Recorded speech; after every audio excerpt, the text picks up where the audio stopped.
Today's story is Too Much Glue, written by Jason Lefebvre and illustrated by Retz.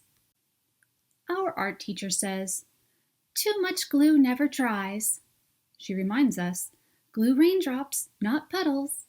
And she warns me, Matty, too much glue. But my dad and I love glue. At home, we make glue glasses, glue mustaches, and even glue bouncy balls. Mom is happy to help. So during art class, I find the fullest bottles of glue. I tip them over and squeeze. Plop! Glue squishes from the orange tips and slops all over. Sequins and googly eyes float around in the gluey lake. Then it's time for the most important decoration. Geronimo! I belly flop under the table and roll around, letting the glue and everything else cover me. Time to go on the drying rack, I announce. But when I try to pull myself off the table, I boing right back down.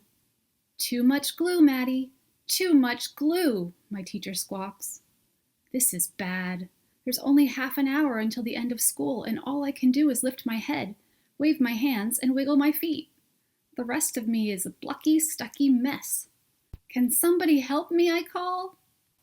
While my teacher breathes into a paper bag, Noah shouts, "Let's lasso him." Izzy, Noah, and Owen get to work. Soon I'm roped from all sides like a rodeo pony, but when they try to pull me out, snap! The lassos break, leaving colorful octopus tentacles everywhere. The glue is too strong, and now I'm a clingy, stringy, plucky, stucky mess. "Don't worry, Matty, we know what to do," shout Luke and Grace from across the room. "Is that a tow truck?" I ask, as they wheel the contraption over and stick a plastic hook into my suit of glue. My friends pull one way and the glue pulls the other. Creak, click, creak, click, until... Kaboom! The tow truck explodes and plastic bricks rain all over. Now I'm a clicky, bricky, clingy, stringy, plucky, stucky mess. The school nurse bursts in and checks my temperature. 98.6. Sorry, no fever. I can't send you home early. She dabs and pats me like I'm spilled juice, but the more she blots, the more the glue spreads. Soon I'm a melted mummy, clicky, bricky, clingy, stringy, plucky, stucky mess. Then the principal comes in. He takes one look at me, sticks a note on my belly, and leaves. Seeing my teacher huffing and puffing like a train gives me a great idea. I whisper it to Haley and Owen.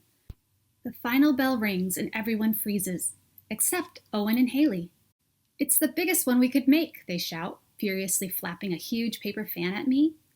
Then, just as I'm thinking I'll be a note on my tummy, melted mummy, clicky bricky, clingy stringy, bucky stucky glue boy for the rest of my life, my plan works. Something my teacher said could never happen, happens. The glue dries. But I'm still stuck, and now I hear footsteps. The door starts to open. My father and some other carpool parents walk in. Dad comes closer and inspects me. Then he peels me off the table, glue, yarn, bricks, and all. He spins me around. No one makes a sound. Then Dad smiles.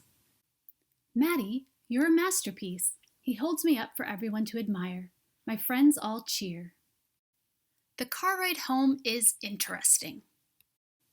Mom is speechless when Dad brings me into the house, but he knows just what to do. "Well, kiddo," Dad says, "some beautiful things only happen once, and this is one of those things." He gently grips the dried glue in front of my neck and behind my collar, and peels me open like a ripe banana. Now it's Dad's turn to glue, and he seals up the sides of the me-shaped work of art. "I bet it would take all the glue in the art room to make a U-shaped work of art, Dad," I say. Dad laughs. Then he glues a big magnet to the back of my project and hangs it on the fridge. During dinner, we sneak peeks at my masterpiece, and after dinner, we take the principal's note very seriously. From the desk of Elmer G. Stuckey, "Please encourage Matty to use tape instead of glue." The end. Wasn't that a funny story, Future Titans? See you next time. Goodbye.